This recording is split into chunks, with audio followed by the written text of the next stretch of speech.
रत्नाकर चांदसकर माझ्या ओम APJ को creation या चॅनलच्या मार्फत आपण आता संपर्क सुरू केलेला आहे आणि विशेषतः तरुण मुलामुलींसाठी जो महत्त्वाचा विषय आहे, त्यांच्या जिज्ञासेचा विषय आहे, तो म्हणजे शोध जोडीदाराचा. आपण याचा पहिला भाग याआधी आपण त्या भागात थोडीशी माहिती आपल्याला दिली. आता या भागामध्ये मॅट्रिमोनियल साईटवर जेव्हा आपण माहिती भरतो आणि त्या टप्प्यामध्ये आपल्याला ज्या ज्या अडचणी येतात किंवा मग त्या माहिती भरल्यानंतर सुद्धा आपल्याला ज्या अडचणी येतात त्यासंबंधी मी थोडंसं विस्ताराने या एपिसोडमध्ये बोलणार आहे. तर महत्त्वाचा विषय मागच्या भागामध्ये आपण घेतला होता तो एक नाडीचा आणि मंगळाचा घेतला होता किंवा गुणमेलनाचा घेतला होता. गुणमेलनाच्या भागामध्ये एक नाडी हा एक विषय असतो आणि जास्त करून पालकांना जेव्हा या विवाह जुळवण्याच्या संदर्भात जेव्हा एकमेकाला पत्रिका आपण पाठवतो तर त्यावेळेस एक नाडी आहे म्हणून रिजेक्ट केली जाते किंवा मग गोत्र एक आहे म्हणून रिजेक्ट केली जाते. तर यासंबंधी थोडीशी माहिती अधिक मला देण्याची आवश्यकता वाटते, कारण की याबद्दल खूप गैरसमज या बाबतीत आहेत. तर एक नाडीच्या बाबतीत विषय असा आहे की मध्यंतरी एक नामवंत मराठवाड्यातल्या वृत्तपत्रामध्ये एक लेख आला होता आणि तो लेख ॲक्च्युली थॅलिसेमियावरचा होता. पण त्या थॅलिसेमियावरच्या लेखामध्ये विनाकारणच त्याच्यामध्ये विवाह बघताना एक नाडी बघा, रक्तगट बघा वगैरे वगैरे एक कॉमेंट त्याच्यामध्ये होती. आणि जेव्हा मी ती कॉमेंट बघितली तर तेव्हा माझ्या लक्षात आलं की हे या गोष्टीचा आणि त्या थॅलेसेमियाचा आणि त्या रक्तगटाचा अर्थार्थी काही संबंध नाही आहे. त्यानंतर मी त्या वृत्तपत्राशी संपर्क केला. ज्या व्यक्तीने तो लेख लिहिला होता किंवा ज्यांच्या माहितीवर आधारित तो लेख होता त्यांनाही मी संपर्क केला आणि त्यांच्याकडून मला अशी कुठल्याही स्वरूपाची सायंटिफिक डाटा मला त्यांनी दिला नाही किंवा आजपर्यंतसुद्धा मला दिलेला नाही. आणि मी या यूट्यूब चॅनलमार्फत आवाहन करतो की असा काही डाटा त्यांच्याकडे असेल तर तो द्यावा. तर महत्त्वाचा मुद्दा असा आहे की एक नाडीचा संबंध त्यांनी रक्तगटाशी जोडला होता. तर एक नाडी असणं किंवा नाडी जी पाहिली जाते त्याच्यात अंत्य, मध्य, अंत्य आणि आद्य अशा 3 नाडी आहेत. तर त्या दोघांच्या एकच जर असतील तर ते नकार त्याला दिला जातो, एक नाडी दोष आहे म्हणून. तर याच्यात महत्त्वाचा भाग असा आहे की या एक नाडीचा संदर्भ हा आपल्या प्रकृतीशी आहे. शारीरिक प्रकृती जी आहे, वात पित्त कफ ही जी आपली प्रकृती आहे तर त्या गोष्टीशी हा एक नाडीचा संबंध आहे.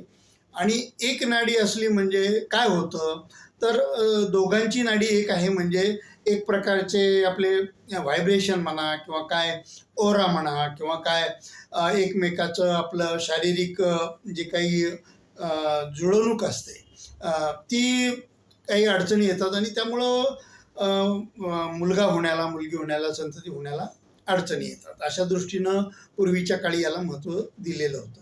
पण याचा रक्तगटाशी संबंध हा जोडण्याचा प्रकार हा नवीन आहे आणि मला या बाबतीत सांगायचं की असा कुठलाही डाटा उपलब्ध नाही आहे. त्यामुळं एक नाडी नाही अडचण येते तर मग आपण रक्तगट बघू हा पर्याय होऊ शकत नाही. रक्तगट बघायचं असतं फक्त तो पॉझिटिव्ह आहे का निगेटिव्ह आहे एवढं फक्त बघितलं पाहिजे. बाकी मग 4 रक्तगट जे आहेत त्यापैकी कुठलाही रक्तगट असेल तर दोघांचा पॉझिटिव्ह असावा किंवा दोघांचा निगेटिव्ह असावा. याचा संबंध संततीशी आहे, बरोबर आहे, पण तो अँटीबॉडीज निर्माण होतात. पतीचं रक्तगट पॉझिटिव्ह आणि पत्नीचा निगेटिव्ह किंवा पत्नीचा पॉझिटिव्ह आणि पतीचा निगेटिव्ह असं जर असेल, RH निगेटिव्ह RH पॉझिटिव्ह, तर डिलिव्हरीच्या वेळी अँटीबॉडीज निर्माण होतात. हा एक विषय आहे. बाकी एक नाडी आणि याचा या गोष्टीशी अर्थार्थी संबंध नाही. हा एक महत्त्वाचा पॉईंट मी क्लिअर करू इच्छितो. दुसरा पॉईंट असा आहे की मग एक नाडी असेल तर काय करावं. तर त्याच्यामध्ये असं आहे की एकतर 36 गुण जेव्हा जुळतात तेव्हा नाडी एकच असते. त्यामुळं एक नाडी असलेल्या लोकांची लग्न होतच नाहीत अशातला काही भाग नाही आहे. 36 गुण असतात तेव्हा एक नाडी असतेच त्यांची, त्याशिवाय 36 गुण जुळत नाही. तर मग एक नाडीचा मुद्दा आला तर काय करायचं. तर त्याला एक पर्याय किंवा त्याच्या बाबतीत एक आणखी एक वेगळा विचार असा आहे की पत्रिका ॲज सच आपण विचार केला पाहिजे. या बाबतीत मी थोडं अधिक विस्ताराने बोलतो आपणाशी. त्या बाबतीत अधिक विस्तारानं बोलायचं म्हणजे जेव्हा गुणमेलन हा एक भाग आहे आणि पत्रिका मेलन हा एक वेगळा भाग आहे. जसं मी मागच्या व्हिडिओमध्ये सांगितलं होतं की गुणमेलन हा फक्त 5-10% भाग आहे. तो फक्त एका ग्रहाच्याच चौथ्या भागाशी संबंधित भाग, तो संबंध येतो त्या गुणमेलनाचा. पण पत्रिका मेलनामध्ये 12 राशी, 9 ग्रह आणि यांचा संबंध आणि तुमचा स्वभाव जुळतो का, संतती स्थान, तुमचं सौख्यस्थान वगैरे ह्या गोष्टीचा जेव्हा संबंध येतो तर ते महत्त्वाचा भाग आहे. आणि एक नाडीचा संबंध कुठे येतो तर संतती स्थानाशी येतो. आणि मग संतती स्थान जर बलवान असेल दोघांच्याही पत्रिकेत आणि त्याशिवाय गुरुची शुभदृष्टी त्याच्यावर असेल, गुरु बलवान असेल, तर एक नाडीचा दोष तो कमी होऊन जातो, निग्लिजिबल होऊन जातो. त्यामुळं एक नाडी असेल तर त्याला पर्यायी हे जर आपल्याकडे उपलब्ध असतील पत्रिकेमध्ये ह्या गोष्टी, चांगला गुरु असावा, त्यानंतर संतती स्थान म्हणजे 5वं स्थान हे बलवान असावं, त्याचा जो स्वामी आहे तो बलवान असावा, ह्या जर गोष्टी असतील तर मग एक नाडीचं काही फारसं काळजी बाळगण्याचं कारण नाही.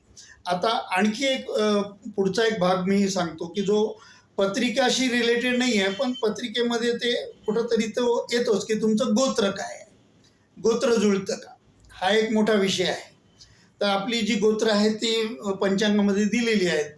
भरपूर वेगवेगळी गोत्र आहेत आणि मग त्यांचं एकमेकाशी जुळतं, मग कोणाचं कोणाशी जुळत नाही वगैरे वगैरे. आता ते अभ्यासाच्या गोष्टी आहेत, त्या मी विस्ताराने इथे सांगत नाही. तर मला असं म्हणायचं आहे की गोत्र ही जी गोष्ट आहे ती सुमारे 5000 वर्षापूर्वी जेव्हा गुरुकुलं होती, जेव्हा ऋषीमुनींची गुरुकुलामध्ये मुलं शिकायची, तर त्यावेळी तुमचं स्कूल, आता जसं म्हणतो ऑक्सफर्ड स्कूल, अमुक स्कूल, तमुक स्कूल, तशी ती गुरुकुलं एक प्रकारची स्कूल होती. आणि मग त्यांचे जे गुरु आहेत त्यांच्या नावाने तुमचं गोत्र ओळखलं जायचं. आता याच्यामध्ये गोत्राचा संबंध भावनिक जास्त आहे. म्हणजे भावनिक कसा की सगळ्यांचे गुरु एक झाले. मग एका गोत्राची माणसं म्हणजे कश्यप गोत्र असेल तर मग कश्यप मुनीचे हे सगळे शिष्य आहेत किंवा त्यांचे विद्यार्थी आहेत. आणि मग एक भावनिक प्रश्न असा येतो की गुरुबंधूशी लग्न करायचं का, गुरु भगिनीशी लग्न करायचं का, असा एक भावनिक प्रश्न निर्माण झाला. आणि मग सगोत्री विवाह टाळा, हा एक त्याच्यामध्ये मुद्दा आला. आणि दुसरा मुद्दा कशाशी जोडला आहे की हेरिटेरीशी, म्हणजे जसं आपल्या शरीरामध्ये DNA मधून आपल्याला सगळ्या गोष्टी शरीरामध्ये आईवडिलांकडून मिळतात, जीन्समधून, तर त्याचा संबंध, त्या गोत्राचा संबंध त्या गोष्टीशी जोडला गेला, बऱ्याचदा जोडतात लोक. तर त्याच्यात मुद्दा असा आहे की आपले जीन्स जे ट्रान्सफर होतात ते बरोबर आहे, त्यात काही चुकीचं नाही आहे. आणि त्यामुळं जवळच्या नात्यात लग्न टाळावं हा पण एक भाग आहे. त्याचे दुष्परिणाम डॉक्टर लोकांनी मांडलेले आहेत, ते मी मान्य करतो. पण ज्यांचा संबंध कधी मागच्या 3 पिढ्यात आला नाही किंवा 7 पिढ्यात आला नाही, एक कुटुंब विदर्भात राहतं, एक कुटुंब मराठवाड्यात राहतं किंवा एक कुटुंब मुंबईत वर्षानुवर्षापासून राहतं आणि मुलगी मराठवाड्यातली आहे, मुलगा मुंबईचा आहे आणि त्यांचं कधी विवाहाचा संबंध मागच्या काही 5-7 पिढ्यात कधी आलाच नाही, तर अशा वेळी मिनिमम 3 पिढ्यामध्ये जर संबंध नसेल तर विवाह करायला हरकत नाही, अशी चर्चा मॅट्रिमोनियल साईटच्या संदर्भात जेव्हा ज्योतिषी भेटले होते मला पुण्यातले, तर तेव्हा आमची चर्चा झाली होती. आणि त्यांनी असा एक आधुनिक पर्याय असा त्याच्यात निर्माण केलेला आहे. कारण की असा कुठलाही डाटा उपलब्ध नाही की एक गोत्र आहे म्हणून मग संतती झाली नाही किंवा काही असा काही कुठला डाटा उपलब्ध नाही आहे. आणि मी स्वतः ओळखतो की ज्यांची नाडी एक आहे, ज्यांचं गोत्र एक आहे, त्यांचीसुद्धा लग्न झाली, त्यांनासुद्धा मुलं झालीत. तर त्यामुळे याचा जो अवास्तव बाऊ केला जातो, तो अवास्तव बाऊ गोत्र किंवा नाडी याचा जास्त करू नये, असं माझं स्वतःचं मत आहे.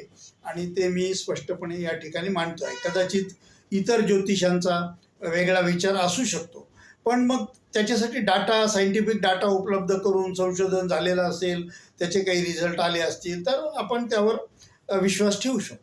पण असं काही माझ्या पाहण्यात तर काही आलेलं नाही आहे. आता ह्या झाल्या 2 महत्त्वाच्या गोष्टी, एक नाडी आणि दुसरं आहे गोत्र.